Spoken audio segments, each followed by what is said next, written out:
Hello students, एक बार फिर से आप सभी का स्वागत है आपके अपने यूट्यूब चैनल गगन जीके ज्ञान पर।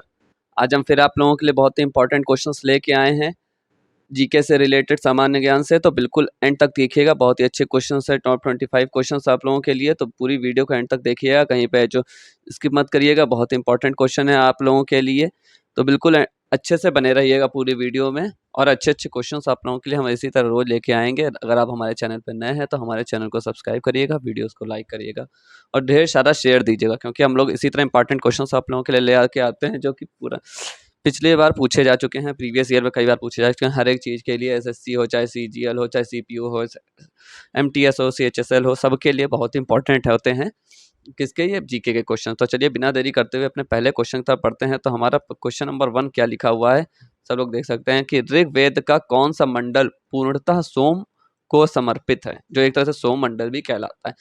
7वां मंडल, 9वां मंडल, 8वां मंडल या 10वां मंडल। तो हमारा जो इसका राइट ऑप्शन है वो हमारा कौन सा है, ऑप्शन नंबर बी, 9वां मंडल क्या है, सोम को समर्पित है।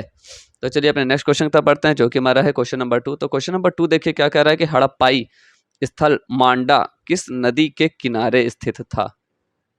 पहला ऑप्शन है चिनाब, सतलज, रावी या सिंधु। तो हमारा जो इसका राइट ऑप्शन है वो है हमारा ऑप्शन नंबर ए, चिनाब नदी के क्या किनारे स्थित है कौन सा, हड़प्पाई स्थल। तो चलिए अपने नेक्स्ट क्वेश्चन तब पढ़ते हैं, जो कि हमारा है क्वेश्चन नंबर 3। क्या कह रहा है कि निम्नलिखित में से किस वेद में जादू, चमत्कार तथा मंत्र दिया गया है। ठीक है, ऋग्वेद, सामवेद, यजुर्वेद या अथर्ववेद। तो हमारा जो इसका राइट ऑप्शन है वो है कौन सा, हमारा ऑप्शन नंबर डी, अथर्ववेद में ये सब दिया गया है। तो चलिए अपने नेक्स्ट क्वेश्चन तब पढ़ते हैं, जो कि हमारा है क्वेश्चन नंबर 4। क्या कह रहा है कि निम्नलिखित में से किस हड़प्पा केंद्र के बारे में पता चलता है कि मेसोपोटामिया के साथ सीधा समुद्र व्यापार था। धोलावीरा, लोथल, कोटदीजी या रोपड़। तो हमारा जो इसका राइट ऑप्शन है वो है हमारा ऑप्शन नंबर बी, लोथल के साथ क्या था, सीधा व्यापार था, समुद्र वाला, वो भी समुद्र से जो था। तो चलिए अपने नेक्स्ट क्वेश्चन तक पढ़ते हैं, जो कि हमारा है क्वेश्चन नंबर 5। क्या कह रहा है कि हड़प्पा किस नदी के किनारे स्थित है, गंगा, रावी, यमुना या सिंधु। तो हमारा जो इसका राइट ऑप्शन है वो है हमारा ऑप्शन नंबर कौन सा है, बी, रावी नदी के किनारे स्थित है। तो चलिए अपने नेक्स्ट क्वेश्चन तक पढ़ते हैं, जो कि हमारा है क्वेश्चन नंबर 6। क्या कह रहा है कि निम्नलिखित सिंधी सभ्यताओं में से कौन सा मृतकों के ढेर के रूप में जाना जाता था। मिस्र सभ्यता, हड़प्पा सभ्यता, मेसोपोटामिया या मोहनजोदड़ो। तो हमारा जिसका राइट ऑप्शन है वो है हमारा ऑप्शन नंबर डी, मोहनजोदड़ो जाना जाता था किसके नाम से, मृतकों के ढेर के नाम से। बहुत ही इंपॉर्टेंट क्वेश्चन है, तो बहुत ही अच्छे से देखिएगा पूरी वीडियो को। तो चलिए अपने नेक्स्ट क्वेश्चन तब बढ़ते हैं, जो कि हमारा है क्वेश्चन नंबर 7। क्या कह रहा है कि सिंधु घाटी 4 बड़ी प्राचीन शहरी सभ्यताओं का ग्रह था, निम्नलिखित में से कौन सा उसमें उनमें से एक नहीं है, मिस्र, दक्षिण एशिया, रूस या मेसोपोटामिया। तो हमारा जो इसका राइट ऑप्शन है वो है हमारा ऑप्शन नंबर 3, रूस नहीं था, बाकी के सबके सब थे। तो चलिए अपने नेक्स्ट क्वेश्चन तक बढ़ते हैं, जो कि हमारा है क्वेश्चन नंबर 8। क्या कह रहा है, बुर्जहोम नवपाषाण युगीन स्थल कहाँ स्थित है, कर्नाटक में, गोवा में, मिजोरम में या जम्मू और कश्मीर में। तो हमारा जो इसका राइट ऑप्शन है वो है हमारा ऑप्शन नंबर डी, जम्मू और कश्मीर में कहाँ स्थित है क्या, बुर्जहोम और नवपाषाण केंद्र युगीन स्थल। तो चलिए अपने नेक्स्ट क्वेश्चन तक बढ़ते हैं, जो कि हमारा है क्वेश्चन नंबर 9। क्या कह रहा है कि निम्नलिखित में से कौन सी धातु हड़प्पा सभ्यता में नहीं पाई गई थी, सोना, तांबा, चांदी या लोहा। तो हमारा जिसका राइट ऑप्शन है वो है हमारा ऑप्शन नंबर डी, लोहा जो था वो नहीं पाया गया था कहाँ, हड़प्पा सभ्यता में। तो चलिए अपने नेक्स्ट क्वेश्चन तक बढ़ते हैं, जो कि हमारा क्वेश्चन नंबर 10। क्या कह रहा है, मोहनजोदड़ो का स्थानीय नाम क्या था, रेगिस्तान का टीला, नदीमुख भूमि का टीला, मृतकों का टीला या जीवन का टीला। तो अभी आप लोगों ने पढ़ा था, तो इसे क्या कहते हैं, मृतकों का ढेर पढ़ा था मोहनजोदड़ो। तो ऑप्शन नंबर सी इसका क्या है, राइट आंसर है। तो चलिए अपने नेक्स्ट क्वेश्चन तक पढ़ते हैं, जो कि हमारा क्वेश्चन नंबर 11। क्या कह रहा है, निम्नलिखित में से सिंधु घाटी सभ्यता का एक बंदरगाह कौन सा था, कालीबंगन, लोथल, राखीगढ़ी या ढोलावीरा। तो हमारा जो इसका राइट ऑप्शन है वो है हमारा ऑप्शन नंबर बी, लोथल क्या था, सिंधु घाटी सभ्यता का एक बंदरगाह था, कौन सा, लोथल।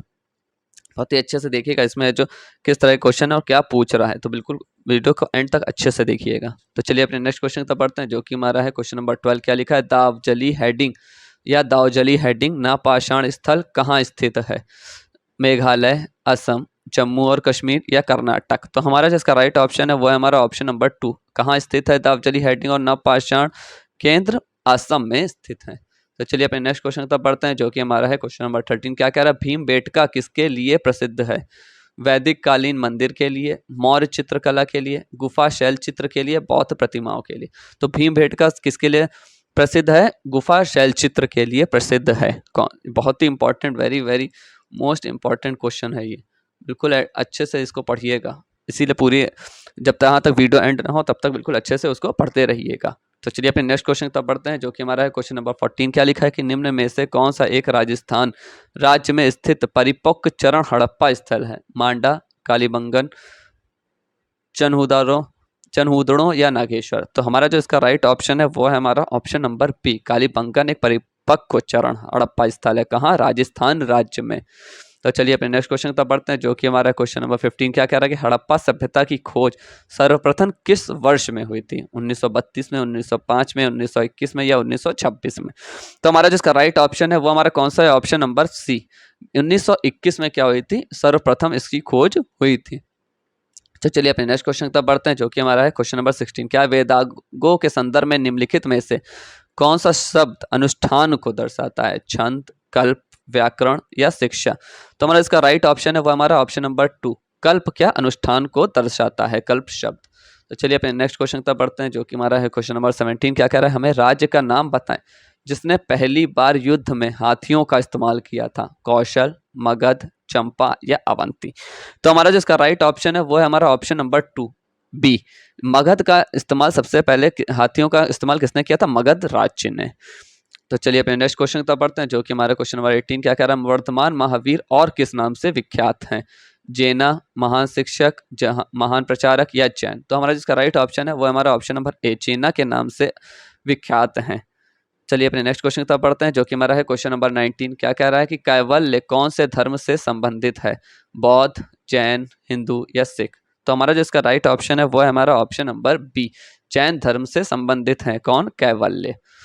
तो चलिए अपने नेक्स्ट क्वेश्चन तक बढ़ते हैं, जो कि हमारा है क्वेश्चन नंबर 20। क्या कह रहा है? जैन तथा बौद्ध धर्म के समय कितने आश्रमों को मान्यता प्राप्त हुई थी? 6, 4, 8 या 2। तो हमारा जिसका राइट ऑप्शन है वो है हमारा ऑप्शन नंबर बी, 4 आश्रमों को मान्यता प्राप्त हुई थी। तो चलिए अपने नेक्स्ट क्वेश्चन तक बढ़ते हैं, जो कि हमारा क्वेश्चन नंबर 21। क्या कह रहा है कि बुद्ध के जन्म और उसके पूर्व जन्म की कहानियां किसमें संकलित हैं? त्रिपिटक, त्रिरत्न, पंचतंत्र की कहानियां या जातक कथा। तो हमारा इसका राइट ऑप्शन है वो हमारा ऑप्शन नंबर 4, जातक कथा में संकलित हैं। तो चलिए अपने नेक्स्ट क्वेश्चन तक बढ़ते हैं, जो कि हमारा क्वेश्चन नंबर 22। क्या कह रहा है? प्रथम बौद्ध परिषद कहाँ आयोजित की गई?